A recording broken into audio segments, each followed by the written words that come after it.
الحمد للہ وحدہ والصلاة والسلام علی من لا نبی بعد نبینا محمد وعلی آلہ وصحبہ وبارک وسلم تسلیما کثیرا۔ قال النبی صلی اللہ علیہ وسلم مروا اولادکم بالصلاة وهم ابناء 7 سنین واضربوهم علیہا وهم ابناء 10 سنین وفرقوا بینہم فی المضاجع۔ اما بعد، رمضان کریم یہ برکتوں اور رحمتوں والا مہینہ ہے، اور یہ دراصل اللہ تبارک و تعالیٰ نے منین کی تربیت کے لیے یہ ماہ مبارک کو چنا ہے۔ اللہ تبارک و تعالیٰ کے ہاں رمضان کریم کی مثال ایسی ہے جیسے کہ انسان کے جسم میں دل ہوتا ہے۔ اگر ہمارا دل صحیح سے کام کر رہا ہو اور وہ بیمار نہ ہو، اس میں کوئی تکلیف نہ ہو، تو سارا جو جسم ہمارا ہوتا ہے وہ اس میں خون بھیجتا ہے، سپلائی کرتا ہے، اور انسان کے سارے اعضاء و جوارح صحیح سے کام کرتے ہیں۔ انسان تندرست رہتا ہے، چاق و چوبند رہتا ہے، دن رات کے کاموں میں مشغول رہتا ہے، بیوی بچوں کے حقوق ادا کرتا ہے، کمانے کے لیے نکلتا ہے۔ اور اگر انسان کا دل کام کرنا چھوڑ دے تو یہ چھوٹا سا جو ٹکڑا ہے دل، تو انسان بیکار اور ناکارہ ہو کر کے رہ جاتا ہے۔ ایسے ہی اللہ تبارک و تعالیٰ نے جو سال کے 12 مہینے ہیں اس میں سے رمضان کریم کو چن لیا،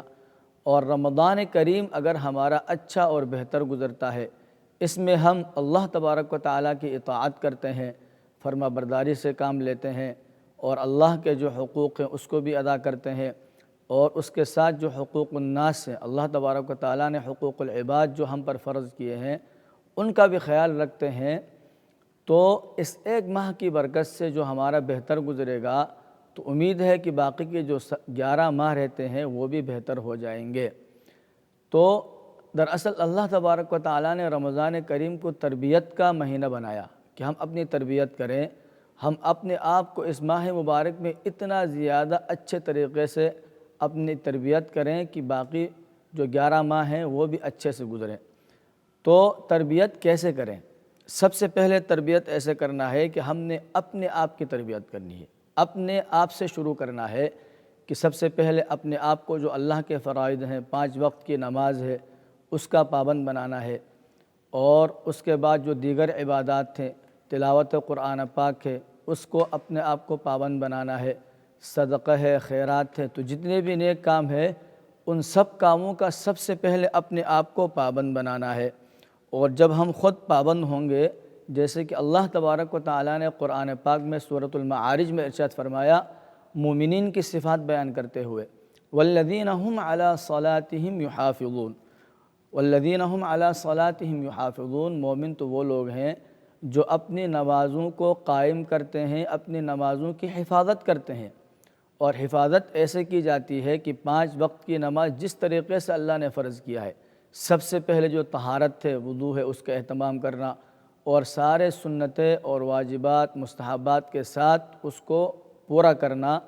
اور اس کے بعد جو 5 وقت نماز ہے اس کو اگر ہم مرد ہے مثلاً تو وہ مسجد میں جا کر جماعت کے ساتھ ادا کرے، صف اولیٰ کا اہتمام کرے، اور تکبیر اولیٰ کا اہتمام کرے، اور جو خواتین ہے وہ گھر میں وقت کے اندر ان الصلاۃ کانت علی المؤمنین کتابا موقوتا، یہ اللہ تبارک و تعالیٰ کا ارشاد ہے کہ جو نماز ہے یہ مسلمانوں پر اس نماز کا جو مقررہ وقت ہے اس میں فرض کیا گیا ہے۔ ایسا نہیں ہے کہ ہم سستی کر کے بیٹھے رہیں، جب وقت نکل جائے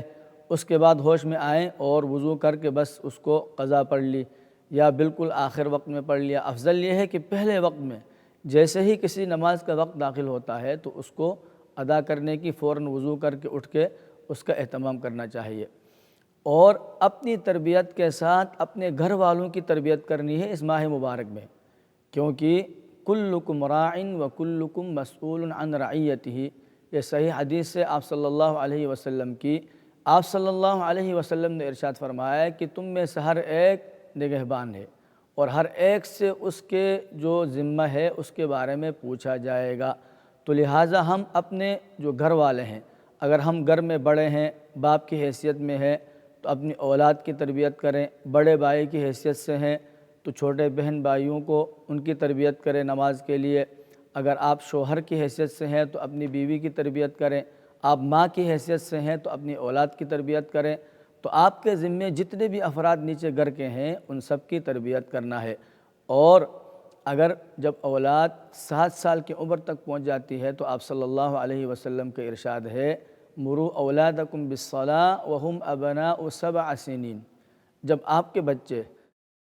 7 سال کی عمر تک پہنچ جاتے ہیں تو ان کو حکمت کے ساتھ، پیار محبت کے ساتھ نماز کا حکم دو، ان کو نماز سکھاؤ،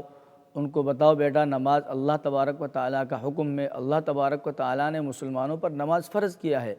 تو جیسے نماز بڑے لوگوں کو پڑھنا واجب ہے، فرض ہے، تو اس طریقے سے بچوں کو بھی ابھی سے عادت ڈالنی ہے۔ اور فرمایا کہ وَاضْرِبُوهُمْ إِذَا كَانُوا أَبْنَاءَ 10 سِنِينَ إِذَا امْتَنَعُوا۔ اور جب 10 سال کی عمر تک بچہ پہنچ جائے اور اس کے بعد وہ نماز نہ پڑھے، منع کرے، نماز سے بھاگے، تو پھر اس کی تربیت کے لیے جو مناسب ہو اس کو تنبیہ بھی کرنا ہے۔ یہ ماں باپ پر واجب ہے کہ اپنی اولاد پر نظر رکھے، اپنی اولاد پر نگاہ رکھے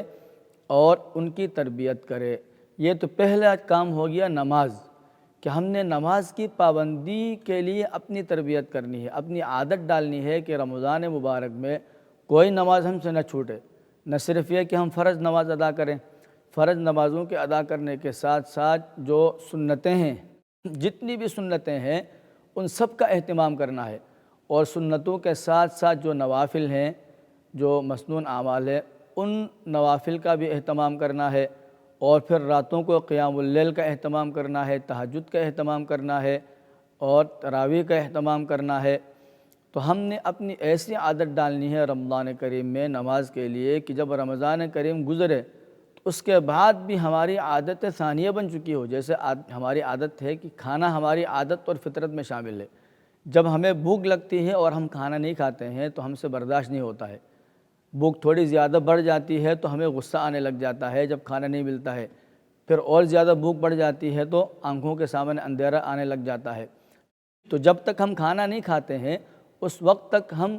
اچھے سے دوبارہ زندگی معمول پر نہیں آتی ہے۔ تو ہم اس طریقے سے اپنی عادت ڈالیں کہ رمضان گزرنے کے بعد بھی اگر فجر کی نماز ہے تو ہماری خود آنکھ کھل جائے، پابندی کے ساتھ ایک وقت ٹائم مقرر کر کے، الارم لگا کر کے ہم فجر کی نماز کو پابندی سے اٹھیں۔ جب ہم اٹھیں گے تو رمضان کے بعد بھی انشاءاللہ ہم اللہ تبارک و تعالیٰ کی طرف سے مدد آئے گی اور پابندی سے ہم خود اس ٹائم اٹھنے لگ جائیں گے، اور ظہر کی نماز اذان کے ساتھ ہی نکل جائیں، پھر عصر کی نماز۔ تو ہم اس طریقے سے اپنی اور اپنی اولاد کی تربیت نماز کے لیے کریں گے، کیونکہ نماز یہ دین اسلام کا بنیادی ستون ہے، بہت اہم رکن ہے۔ تو نماز کے بعد جو دوسرا کام کرنا ہے ماہ رمضان میں، جو رمضان کریم کی افضل ترین عبادت ہے، وہ ہے روزہ، کہ ہم نے اپنے روزے کا اہتمام کرنا ہے۔ ہم نے خیال کرنا ہے کہ ہمارے روزے میں کسی بھی طرح سے اس میں کوئی فساد نہ آنے پائے، یعنی ہم کوشش کریں کہ ہم بھولے ہی نہیں کہ ہمارا روزہ ہے، اور کسی بھی طرح سے کوئی کمی نہ آئے۔ روزہ فاسد تو درکنار، وہ اللہ تعالیٰ ہم سب کو بچائے، اور اس میں کوئی کمی بھی نہ آئے اس کے ثواب میں۔ مثلا روزے کے ثواب میں کمی کیسے آتی ہے؟ روزے کے ثواب میں کمی ایسے آتی ہے کہ مثلا ہم نے غیبت کرنا شروع کر دیا، کسی کی غیبت کرنا شروع کر دیا، تو غیبت اللہ تبارک و تعالیٰ کو بہت ہی ناپسند ہے۔ یا ایھا الذین آمنوا اجتنبوا کثیرا من الظن، سورۃ الحجرات کی آیت ہے۔ اللہ تبارک و تعالیٰ نے مومنین سے ارشاد فرمایا کہ اے ایمان والو، بہت سے بدگمانیوں سے بچو، ان بعض الظن اثم، کیونکہ بعض گمان اور بعض ایسے ہوتے ہیں کہ وہ گناہ ہوتے ہیں، کیونکہ غلط گمان ہوتے ہیں، بدگمانی ہوتی ہے۔ ولا تجسسوا، اور ایک دوسرے کی جاسوسی نہ کرو۔ ولا یغتب بعضکم بعضا، اور ایک دوسرے کی غیبت نہ کرو۔ تو غیبت اتنا بڑا اور اللہ کو ناپسندیدہ ہے کہ اگر ہم رمضان کریم میں روزے کی حالت میں ہم کسی کی غیبت کرتے ہیں، اپنے مسلمان بھائی اور بہن کی، تو اس صورت میں ہمارا جو روزے کا اجر ہے، اللہ تبارک و تعالیٰ نے جو اجر اور ثواب کا وعدہ کیا ہے، اس میں کمی آ جائے گی، ہمارا روزہ کامل نہیں رہے گا۔ جیسے کہ حدیث پاک میں آیا ہے کہ اگر جو آدمی من لم یدع قول الزور والعمل به، کہ جو شخص روزے کی حالت میں جھوٹ بولنے سے نہیں رکتا ہے والعمل بھی، اور اللہ کے حرام کردہ کاموں سے حرام کرنے سے نہیں روکتا ہے، تو فلیس للہ حاجۃ ان یدع طعامہ وشرابہ، اب وہ صرف اپنا کھانے سے رک رہا ہے، پینے سے رک رہا ہے، شہوات سے رک رہا ہے، تو اللہ کو کوئی ضرورت نہیں ہے اس کے اس طرح کے روزے کی۔ مطلب یہ ہے کہ اس کو اپنا روزے کا کامل اور مکمل اہتمام کر لینا چاہیے۔ یہ تو ہوئی اپنے روزے کے اہتمام کے بارے میں، اور اس کے ساتھ ساتھ جو سنت نبوی ہے، جو نبوی تعلیمات تھے، ہم نے اپنے بچوں کی بھی رمضان کریم کے روزوں کی تربیت کرنی ہے۔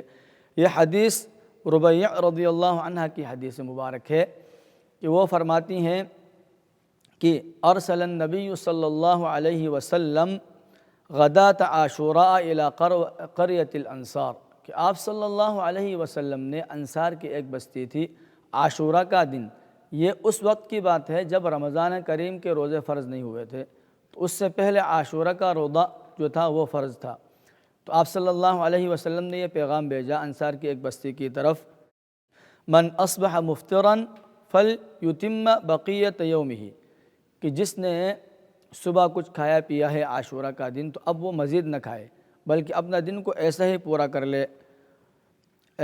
اور پھر ارشاد فرمایا فلیسم ومن اصبح صائما فلیسم، اور جس نے ابھی تک کچھ کھایا نہیں پیا، وہ صبح سے ابھی تک روزے کی حالت میں ہے، تو فرمایا کہ فلیسم، تو وہ اپنے روزے کو شام تک مکمل کر لے۔ فکننا نصومہ بعد، تو فرمایا کہ ہم اس کے بعد عاشورہ کا روزہ رکھتے تھے اور ہم نے اس دن کا روزہ بھی پورا کیا۔ وَنُصَوِّمُ صِبْيَانَنَا، اور ہم اپنے بچوں کو بھی روزہ رکھنے کی ترغیب دیتے تھے اور ان سے بھی روزہ رکھواتے تھے۔ وَيَجْعَلُ لَهُنَّ اللُّعْبَةَ مِنَ الْعِهْنِ فَإِذَا بَكَى أَحَدُهُمْ عَلَى الطَّعَامِ أَعْطَيْنَاهُ ذَاكَ حَتَّى يَكُونَ عِنْدَ الْإِفْطَارِ، فرماتے ہیں کہ پھر ہم نے بچوں کو بھی روزہ کی عادت ڈالنے کے لیے ان کو بھی ہم روزہ رکھواتے تھے۔ بچے تو بچے ہوتے ہیں، بھوک لگ گئی، پیاس لگ گئی تو رونے لگ گئے یا کھانا طلب کرنے کی ضد کرنے لگ گئے، تو فرماتے ہیں کہ ہم نے ان کے لیے اون کا ایک کھلونا بنایا ہوتا تھا، ان کا دل بہلانے کے لیے ہم وہ کھلونا ان کو آگے پیش کرتے تھے، تو بچہ ہے کھیلتے کودتے پھر کھانے پینا بھول جاتا تھا، یہاں تک کہ افطار کا وقت ہو جاتا تھا، تو پھر وہ ہم ان کو اپنے ساتھ افطار کراتے تھے۔ یہ تو عاشورہ کے روزے کے بارے میں ہے، لیکن رمضان کریم کے روزوں کی بھی ہم نے اپنے بچوں کی تربیت کرنی ہے، ان کو حوصلہ دینا ہے، ان کو کہنا ہے کہ بیٹا جتنا ہو سکتا ہے روزہ رکھو۔ بعض دفعہ ایسا ہوتا ہے بعض گھرانوں میں کہ جب بچے الحمدللہ مسلمان کے بچے ہیں، اللہ تبارک و تعالیٰ کا فضل ہے کہ بعض بچے روزہ رکھنے کی ضد کرتے ہیں اور مسلسل روزے رکھتے ہیں، زیادہ روزے کا اہتمام اور شوق ہوتا ہے، تو والدین کی طرف ان کو منع کیا جاتا ہے، بہت زیادہ حوصلہ شکنی کی جاتی ہے، سحری میں ان کو نہیں جگایا جاتا۔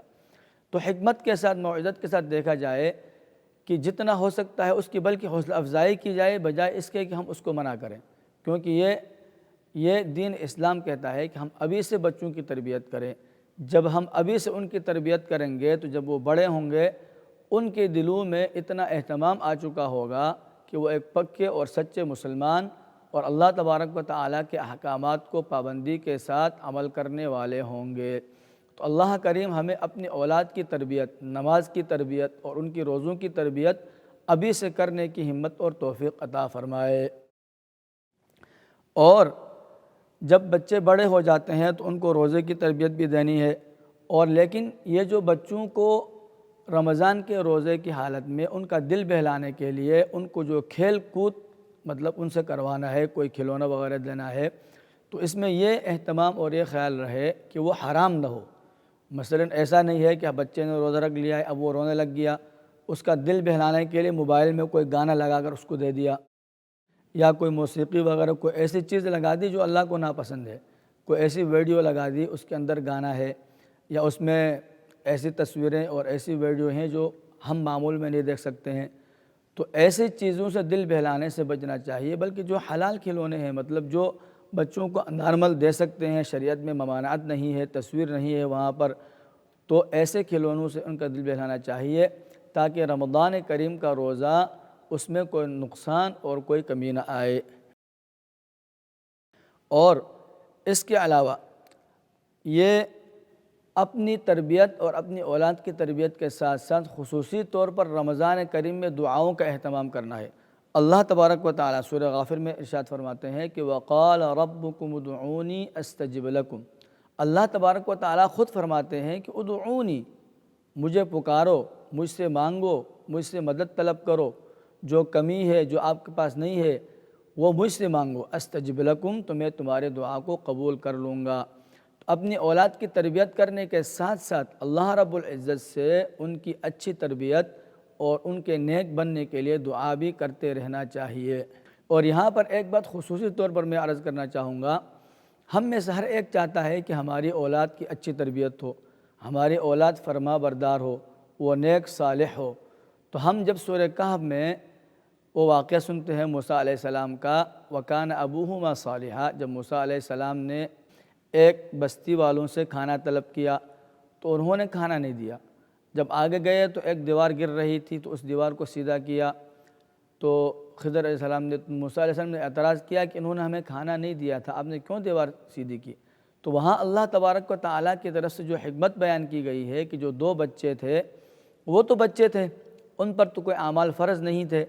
لیکن وَكَانَ أَبُوهُمَا صَالِحًا، چونکہ ان کے والدین، ان کا والد نیک تھا تو اس والد کی نیکی کا اجر اللہ تبارک و تعالیٰ نے اس کی اولاد تک پہنچایا اور ان کے جو مال تھا اس کی حفاظت فرمائی۔ اگر ہم چاہتے ہیں کہ ہماری اولاد نیک ہو، اللہ کی فرما بردار ہو اور ہماری خود کی اطاعت گزار ہو تو ہمیں خود نیک بننا پڑے گا۔ یہ بہت اہم نکتہ ہے، ہم خود تو نیک نہیں بننا چاہتے اور ہم خود اپنے والدین کی، ظاہر ہے اگر آپ باپ ہیں، آپ ماں ہیں تو آپ کے بھی تو ماں باپ ہیں،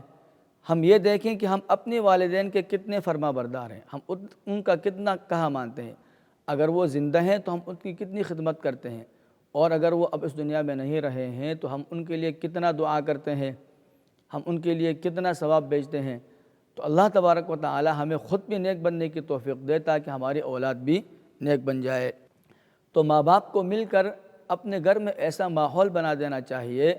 ایسا ماحول بنا دینا چاہیے کہ جس سے ہماری اولاد کی تربیت ہو اور ان کو اچھے سے اچھا ماحول بنے۔ تو لہٰذا اللہ تبارک و تعالی ہمیں اس رمضان کریم میں اپنے گھر کا ماحول عبادات کے لیے اور اپنی تربیت کے لیے، اپنی اولاد کی تربیت کے لیے زیادہ سے زیادہ اہتمام کرنے کی توفیق عطا فرمائے۔ آمین یا رب العالمین۔